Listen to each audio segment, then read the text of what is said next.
All right. Hey, everybody. Ed is off on basically a family vacation kind of thing, hooking up with his blood. So, and he's slightly poor health at the moment. So, effectively, there's going to be hardly any show, but I do have the. I have an audio clip that was done. I'm not sure who was interviewing him, because all the research I'd done, I couldn't find out who was interviewing him. But a guy named Rod Class, he talks about the bankruptcy fraud. And if you listen closely, he talks about Article 3 courts. He talks about conflict of interest. I mean, he's got a lot of good information. So, what we're going to do is, today is June 2nd, 2018. It is currently Saturday. Tomorrow will be Sunday, and tomorrow I'll figure out what else to do for this show. Ed gets a vacation. I don't. But that's okay. Ed talks more than I do. So without further ado, here is the interview done in New York. We do not own the rights or anything. This is just educational. Remember, we are not attorneys. We are not lawyers. We are not professionals in any manner. We are just living men and women who find out the truth, and we want to educate. That's it. We want to let you all know what the truths are. So, here is the interview. There we go. Okay, so here we are at Hotel 17 on 17th Street between 3rd and 2nd. And we're going to visit our friends who've come up from South Carolina, Rod Class, he and his wife. So let's see what we learn here. And there's Joe, waiting for the elevator. Kind of a nice look, a European elevator. Welcome to New York, Rod. Oh, thank you. Thank you. Now, I heard you've had some interesting things happening with Raja, the forensic examiner, who our viewers are familiar with. Can you say what you and Raja were doing? Yes, him and I was involved in a case over in Cincinnati, Ohio. The couple was forced into foreclosure. And what we did, we took them into a bankruptcy court. And while we were doing that, the couple had to hire an attorney to go into federal court. I went in several weeks prior to Roger showing up. We talked to the attorney. We laid out the bankruptcy of the United States. And that's what everybody doesn't understand. They don't understand the 1933 bankruptcy and how significant it is. Because once you get into Title 12, and what's Title 12? Bank and banking laws. Once you get into the banking laws and you get into Section 95, 95A, 95B, and get into Section 411, that goes in and shows and declares the state of emergency. There is no money, there's no gold, there's no silver. It is the obligation of the United States. And the Federal Reserve note is supposed to stay within the Federal Reserve system. It's not supposed to come out to the people. So what we did, I laid out the entire bankruptcy of 1933 to the attorney. I sit in and showed him where Lindbergh from 1917 went back in and addressed the bankruptcy of the Civil War. We went into McFadden's 1932, where he came in through on the floor of Congress and sat here and stated that the Federal Reserve notes was not money, but a mere promise to pay. Now, ladies and gentlemen, this is not me saying it. These are congressional records, and this is what we pull back up. So when we handed this out to the attorney, I do the legal side, I do the law side. I bring in the statutory, bring in the congressional side of this thing. So when we lay it out, the attorney turned around 3 days later, told his clients that I did not tell them anything that they they, as the attorney, they, as judges, already did not know about the bankruptcy.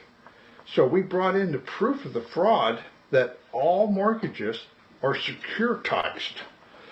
Well, Raja brought in the securitization from the Forensic examination? He brought in the securitization from the Security Exchange Commission. He did the background on it. It sits there and shows that whenever you sign your name on a mortgage note or a loan or a Visa card, that signature is securitized because the banks are not giving you any money. They are giving you credit, and they're securitizing off of your signature. This is what McFadden was talking about in 1932. This is where he has a whole list of congressional records, about 4 pages, that goes in and shows about your signature being securitized. Well, this is what Roger got into.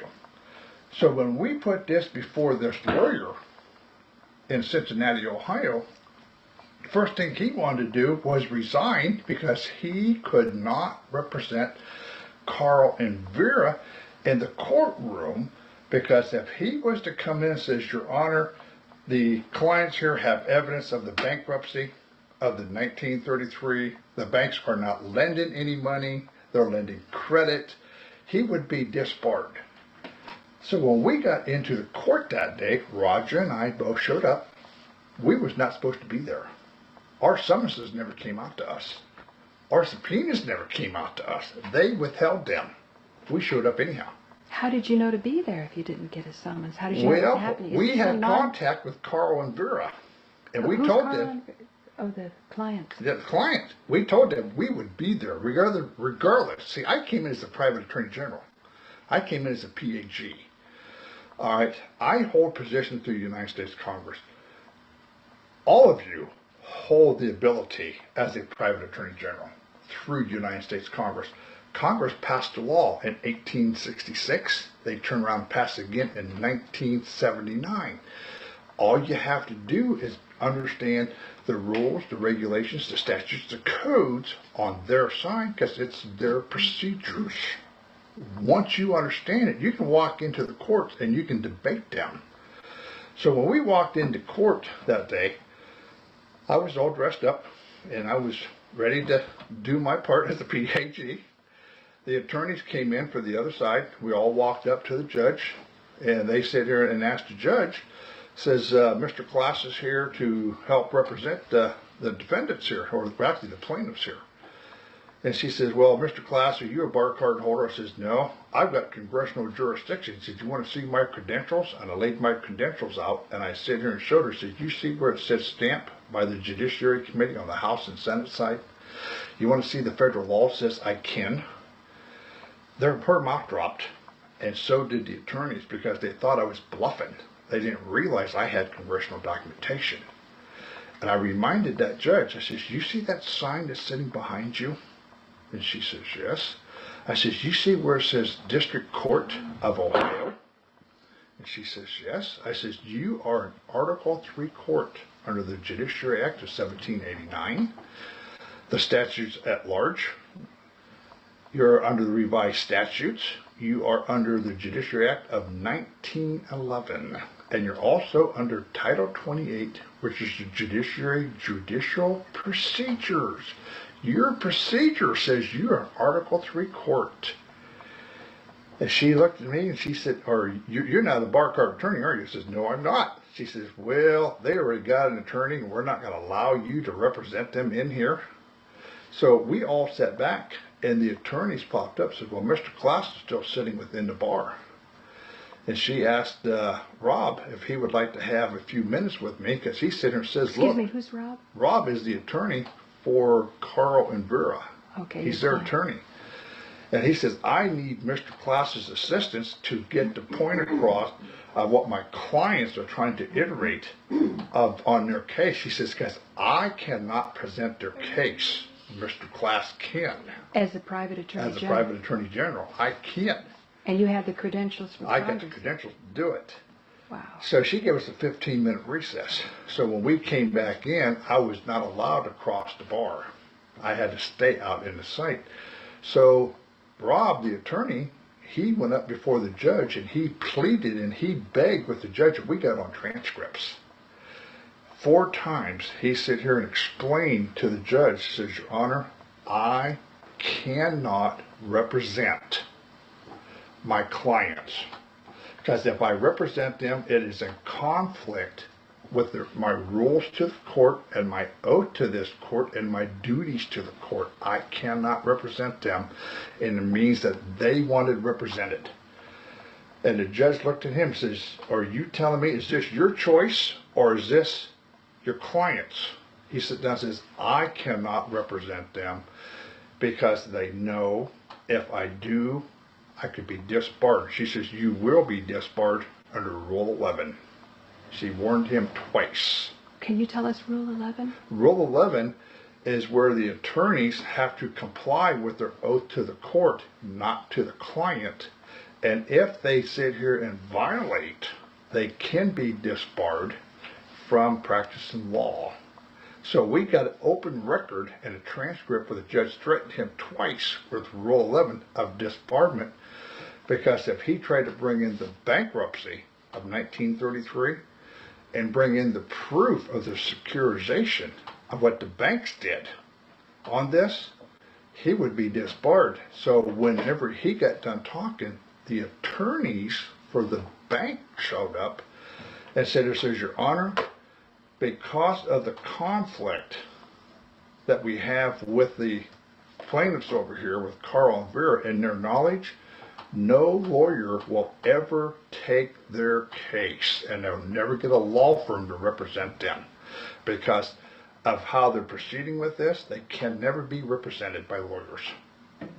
So the judge threw me out, got rid of the attorney. The bank came in and says they can't be represented because they can't expose the truth. So this is what we're running into. This is how Roger and I, with what Roger done, I bring in the laws. I show you where the congressional laws are at. Roger brings in the paperwork from the Security Exchange Commission. And when he shows where, when Bank A sold it to Bank B, and Bank B sold it to Bank C, and Bank C sold it right down the line, how much money they made off of this, this is the proof of the bankruptcy. It's all securitization. See, what people aren't aware of when they're securitizing this is that they're not paying off the public debt. This is where the problem's coming in. They're embezzling the public debt.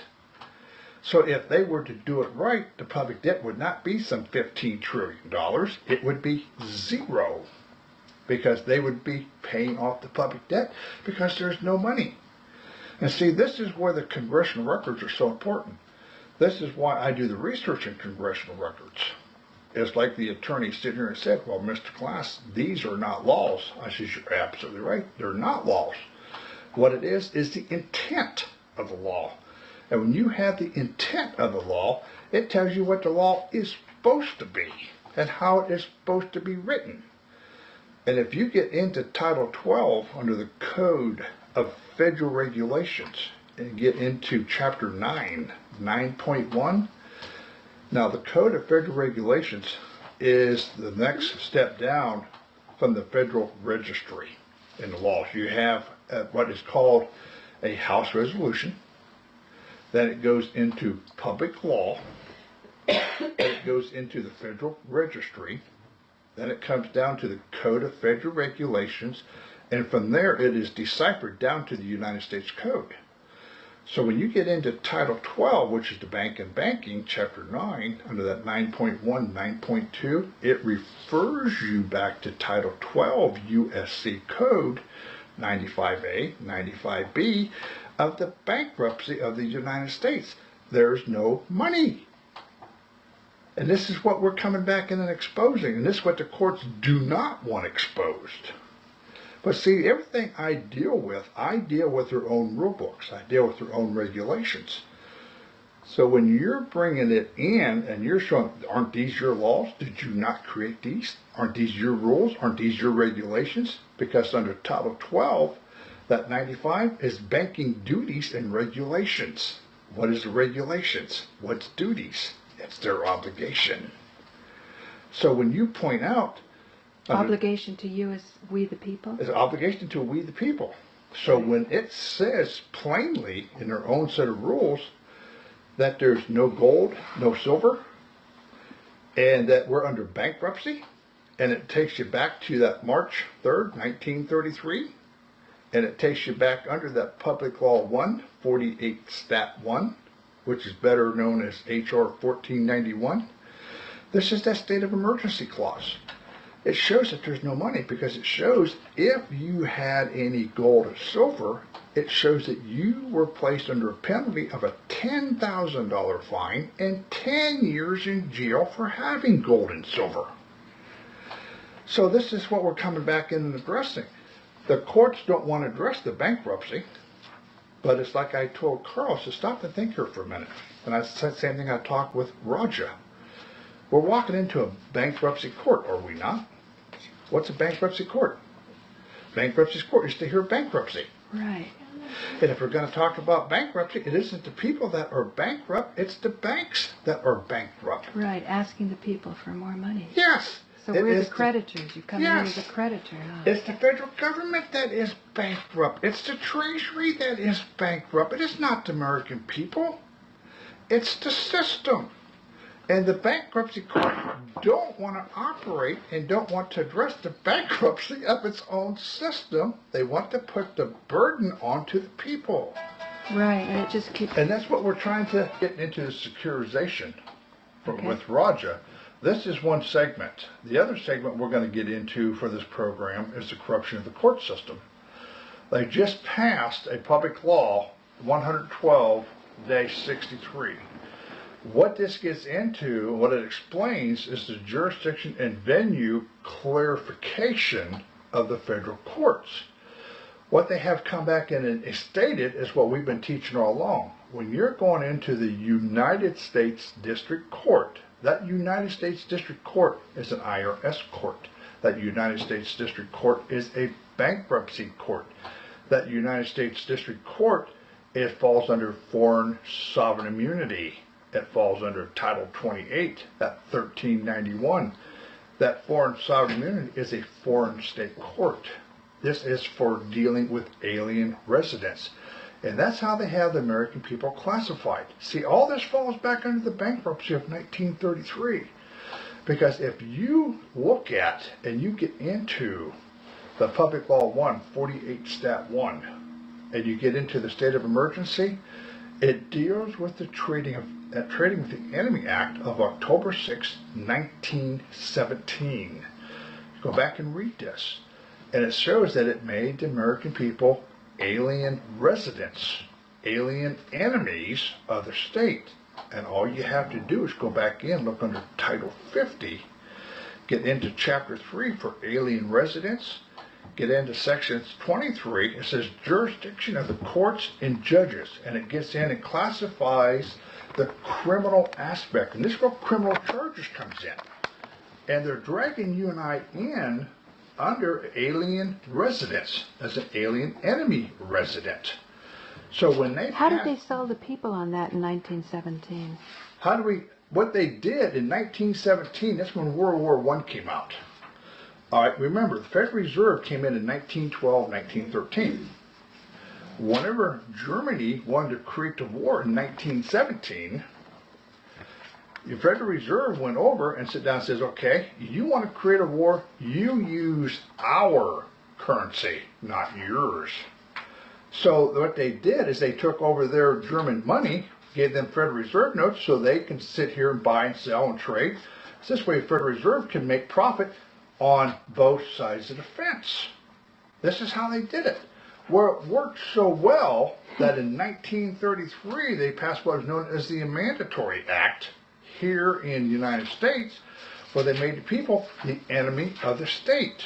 In 1913? 1933. 1933, that's when they did the bankruptcy. That's where the state of emergency comes in. See, nobody was teaching. Most people understand HJR 192, which was Public Law 10, Chapter 48 Stat 112. That's where they came in. They took the gold and silver off the people. But they took the gold and silver off the people after they passed the state of emergency clause. They did the state of emergency first, put you as an enemy of the state under the Trading with the Enemy Act. Then they came in and confiscated our money.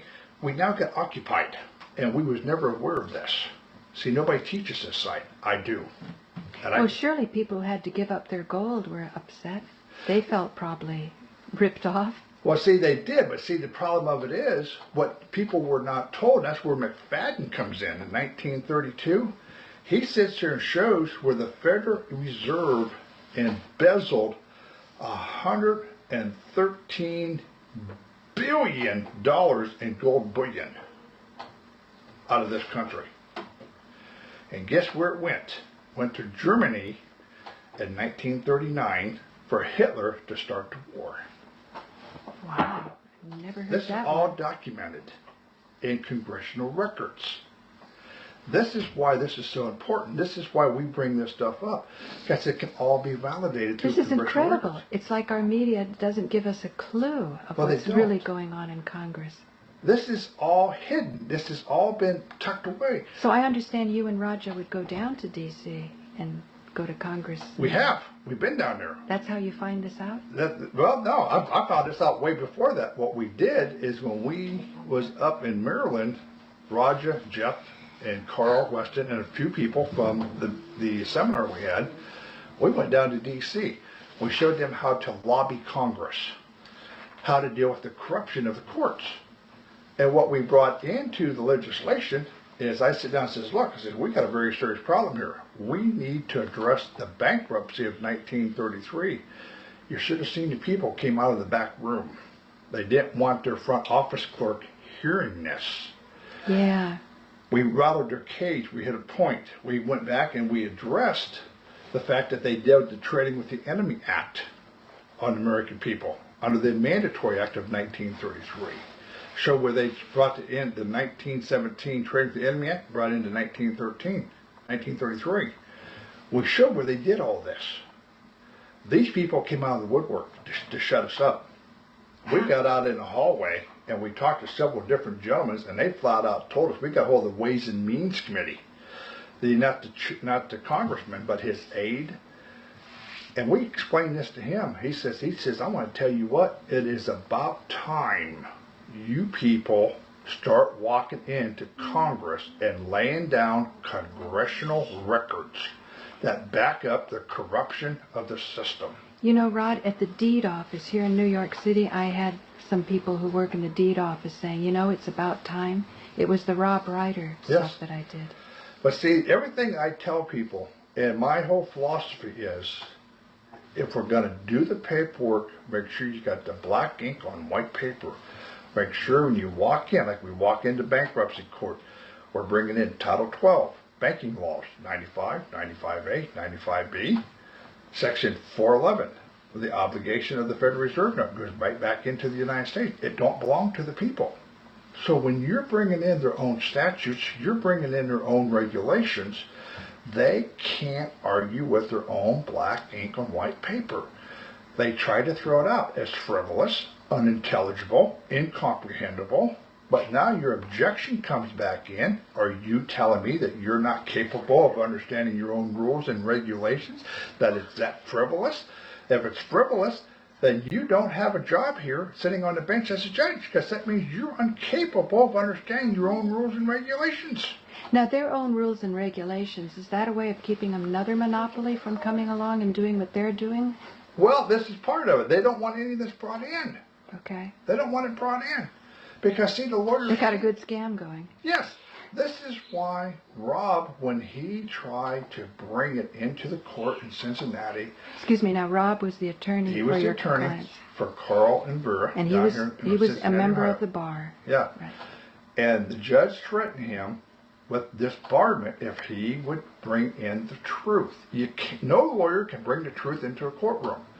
This is why I try to teach the people why we're doing AIB radio.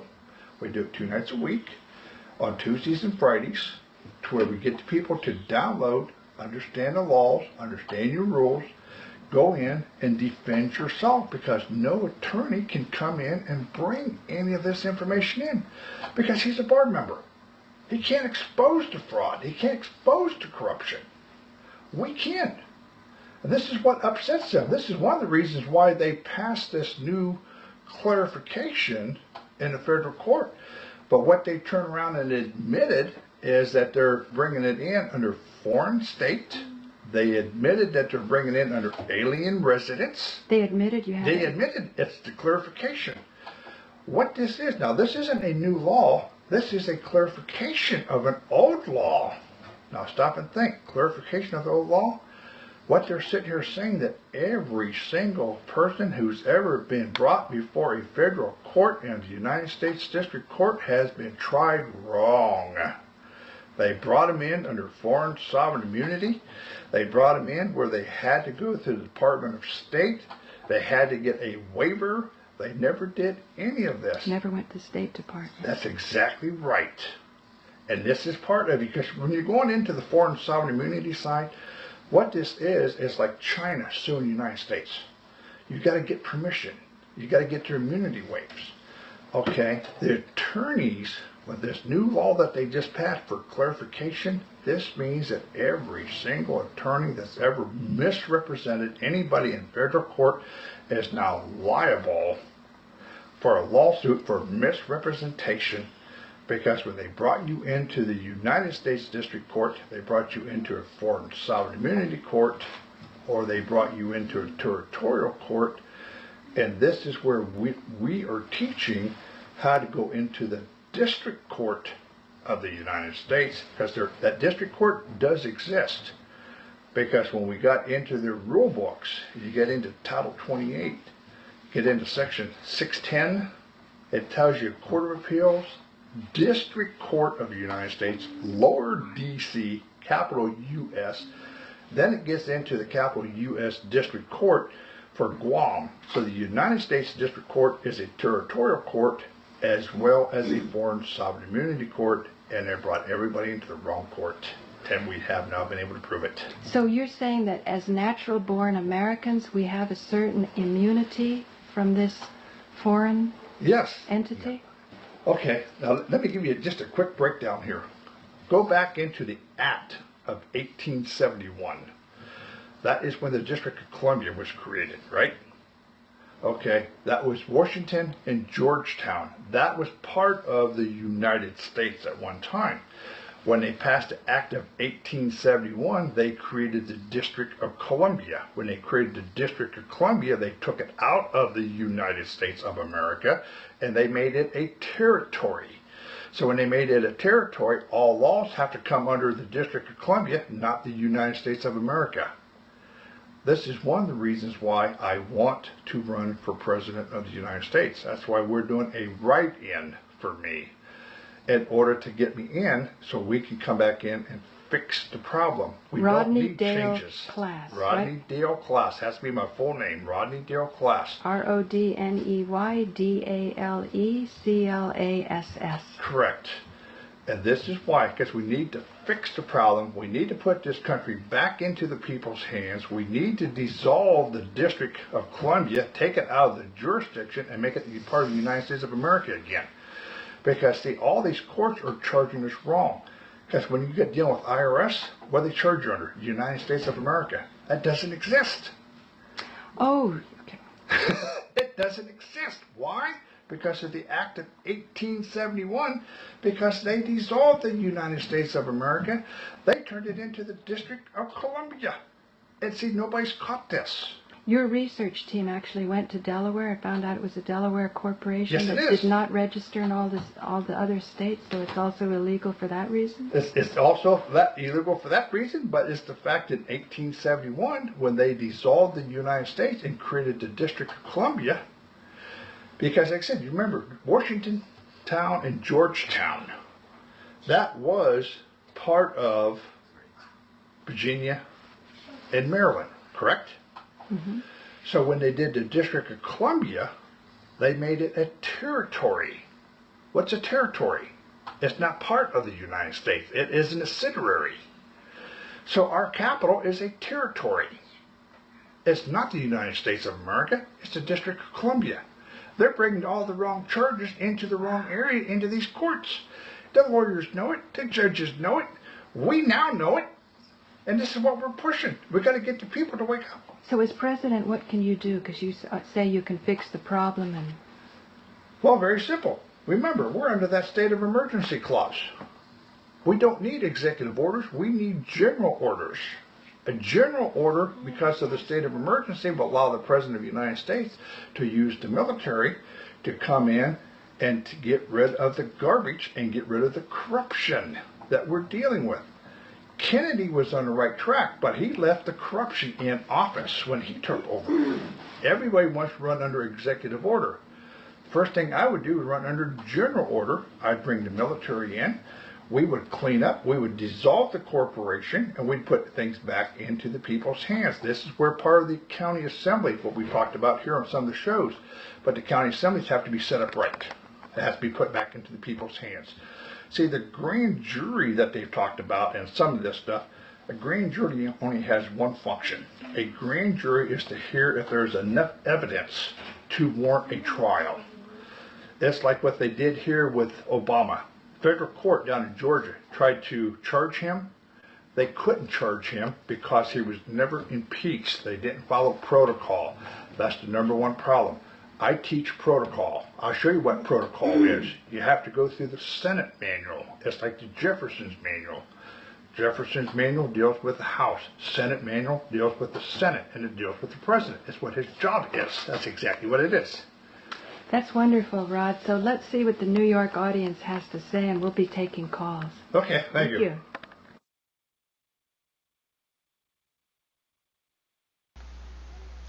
Alright, everybody, that's the audio clip that Ed showed me a while ago, and I decided to play it while he's on his vacation. Now, we do have a couple of callers, so I'm going to unmute and see if they want to add anything. So, here we go. All participants are unmuted.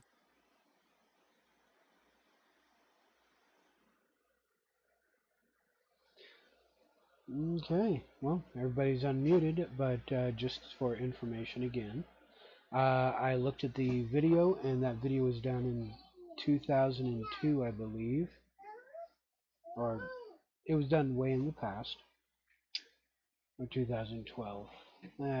He was talking about Obama, so it has to be around 2008, 2000, whatever. But it is Rod Class. He's explaining the bankruptcy fraud.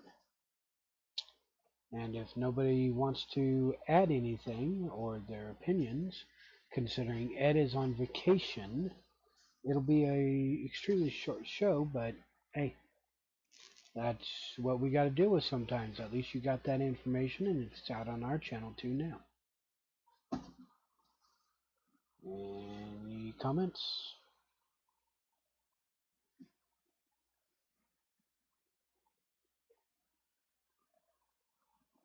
No? Okay then. Well, in that case, I guess we'll close out with something that Ed and I really do like. It is one of our favorites. We've played this multiple times. We might as well continue on and close out with the speech of, or the... No, son, you don't get to talk on that. It's the, well, you'll hear. Just hold on a moment. All participants are muted.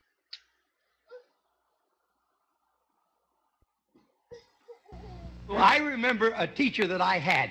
Now, I went through the 7th grade. I went to the 7th grade. I left home when I was 10 years old because I was hungry. And I used to, this is true. I work in the summer, and I go to school in the winter. But I had this one teacher. He was the principal of the Harrison School in Vincennes, Indiana. To me, this was the greatest teacher, a real sage of my time, anyhow. He had such wisdom. And we were all reciting the Pledge of Allegiance one day. And he walked over, this little old teacher. Mr. Laswell was his name. Mr. Laswell, he says, he says, I've been listening to you boys and girls recite the Pledge of Allegiance all semester, and it seems as though it's becoming monotonous to you. If I may I recite it and try to explain to you the meaning of each word. I, me, an individual, a committee of one, pledge, dedicate all of my worldly goods to give without self-pity, allegiance, my love and my devotion to the flag, our standard, Old Glory, a symbol of freedom. Wherever she waves, there's respect, because your loyalty has given her a dignity that shouts freedom is everybody's job. United, that means that we have all come together. States, individual communities that have united into 48 great states, 48 individual communities with pride and dignity and purpose, all divided with imaginary boundaries, yet united to a common purpose, and that's love for country. And to the republic, a state in which sovereign power is invested in representatives chosen by the people to govern. And government is the people, and it's from the people to the leaders, not from the leaders to the people, for which it stands. One nation, meaning so blessed by God, indivisible, incapable of being divided, with liberty, which is freedom, the right of power to live one's own life without threats, fear, or some sort of retaliation. And justice, the principle or qualities of dealing fairly with others. For all, which means, boys and girls, it's as much your country as it is mine. And now, boys and girls, let me hear you recite the Pledge of Allegiance.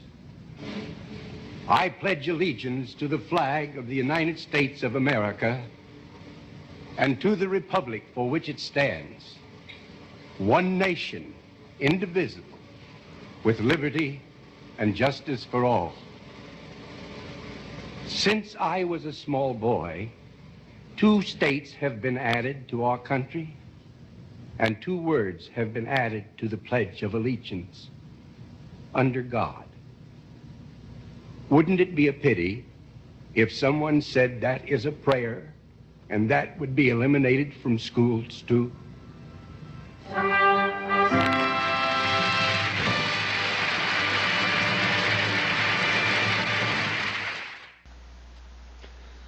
And there you have it, right there. A couple of points on next time we play it, or you can rewind and listen to it.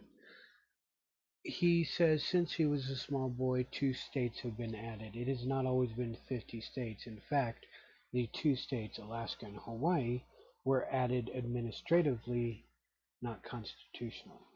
They did not comply with the Constitution. They were added by corporation, not by the country.